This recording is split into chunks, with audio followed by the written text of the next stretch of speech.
Assalamu alaikum. The name Khalid ibn al-Walid is known as the drawn sword of Allah. But did you know that one of his missions was not on the battlefield, but rather to destroy one of the most revered symbols of polytheism among the Arabs? This is a true story that took place after the conquest of the city of Mecca. During the era of the Byzantine Roman Empire and the Sasanian Persian Empire, Islam spread with remarkable speed.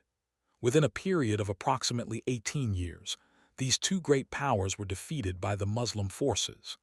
Islamic conquests then expanded into various regions of Europe, Africa, and Central Asia.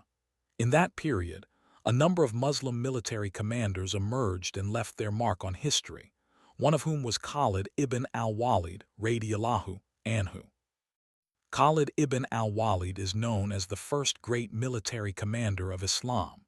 He was greatly feared by enemy forces on the battlefield and played a crucial role in many wars. Throughout his military career, Khalid was known as an undefeated commander. For this reason, the Messenger of Allah gave him the title, the Drawn Sword of Allah. Khalid ibn al-Walid also had a family connection to the Prophet, as his aunt Maymunah was one of the wives of the Prophet. Before embracing Islam, Khalid ibn al-Walid was a commander of the pagan Quraysh and was famous for leading their cavalry. He was the cause of the Muslims' setback in the Battle of Uhud. At that time, Khalid took advantage of the weakness of the Muslim forces when some of them left their positions on Mount Uhud, drawn by the spoils of war. Khalid and his cavalry ascended the hill and attacked the remaining Muslim forces. However, after that battle, Khalid ibn al-Walid came to the Messenger of Allah and declared his faith in Allah.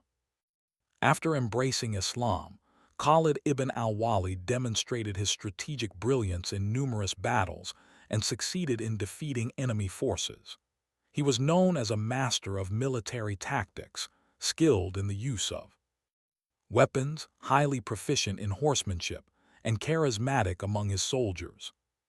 When the Messenger of Allah conquered the city of Mecca, he sent Khalid ibn al-Walid to the region of Nakhlah, where the idol al-Uzza was located.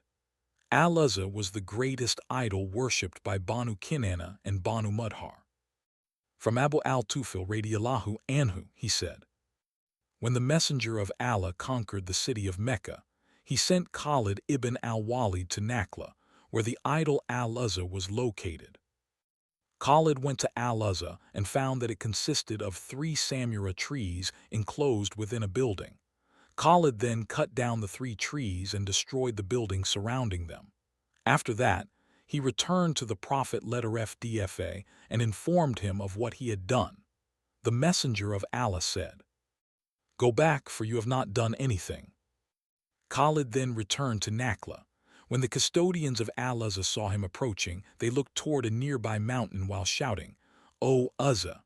O Uzza!" Khalid then went up to the top of the mountain. There, he encountered a naked woman with disheveled hair, throwing dust over her head with both hands. Khalid struck her with his sword and killed her.